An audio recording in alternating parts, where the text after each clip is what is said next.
How's it going, guys? Cody back again, dropping yet another video. Right, guys, prison news, more of it. Story in the Telegraph, link in the description below, like I always do. Headline reads, jails are failing to get a grip on violence and drugs, says Chief Inspector. Britain's jails are failing to get a grip on record levels of violence, suicide, self-harm and drug taking, which are getting worse. The Chief Inspector of Prisons warned yesterday.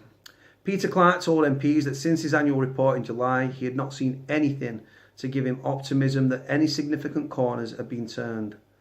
He also attacked the prison service for failing to take his criticism seriously, as 4 jails he identified as in crisis had failed to implement as many as 80% of his recommendations. It suggests to me a lack of focus and, to put it crudely, not taking us seriously, said Mr. Clarke, a former head of counter-terrorism for the Metropolitan Police. On safety, he said, the indicators were going in the wrong direction, including prisoner assaults on staff and prisoners' attacks on each other. Incidents of self-harm is going up at a very worryingly way. He told the Justice Committee in 90% of his reports on prisons last year, inspectors found failings on one or more of the key indicators for preventing suicide and self-harm.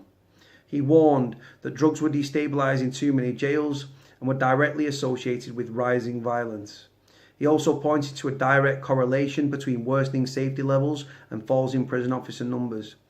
In the 5 years leading up to 2013, levels of violence were steady or even slightly declining in some areas. Since 2013, there's been an inexorable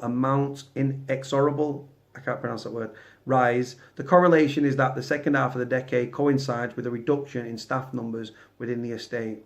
2 years ago, ministers launched an effort to boost frontline prison officer ranks. As of September, the number of staff in key operational roles was at its highest since 2012. It remains more than 2,000 below the level in 2010. Mr. Clarke said the government's recruitment drive will help and has yielded some positive changes in prisons. Whether they achieve what needs to be achieved is another matter. A prison officer spokesman said, here we go. We've recruited 4,300 new officers over the past 2 years, bringing staffing in public prisons to its highest level for 5 years, with 1,400 more to begin training soon. We're also investing an extra 70 million to improve safety, security and decency, tackling the drugs which are known to be fueling much of the violence. This includes spending money on new X-ray scanners, drug detection, dogs and phone blocking technology. We are under no illusions that this will see immediate results in every prison across the estate, but we are confident that this is an extra investment is making the difference and its impact will increase over the coming months and years. We've got an answer for everything, the MOJ, when they contacted about this. Guys, this, like I say, it's there's been at least 73 suicides in prison in England and Wales in 2018, more than the whole of last year. And we've still got 6 weeks to go till the end of the year. No, sorry, less than that. Yeah, about 5 weeks. But like I say, guys, violence commonplace. Like I say, you've got to look at the mental health as well. When they collate these figures, and I say it in a lot of videos about prisoner to prisoner assaults and prisoner to prison officer assaults, they don't collate prison officers assaulting prisoners. And it goes on a daily, hourly basis in prisons up and down the country. And you know what I mean? And like I say, guys, you've got to look at why prisoners kick off. You've got to look at the reasons why. But the point is, guys, with these stories and by speaking out, me and other people, what we're doing is we're keeping prisons in the spotlight. And it keeps the pressure on the Ministry of Justice. They don't care. It's not going to, by doing what we're doing, it's not going to change the system. But it's starting to turn heads in the right direction. A few months ago, 6 months ago, 12 months ago, headlines were being written about Butlins with bars. Now it's gone right the other way. And the media are getting with the programme. And like I say, no one cares about prisoners, but they ought to, because society needs to remember that prison isn't there to respond to their emotions.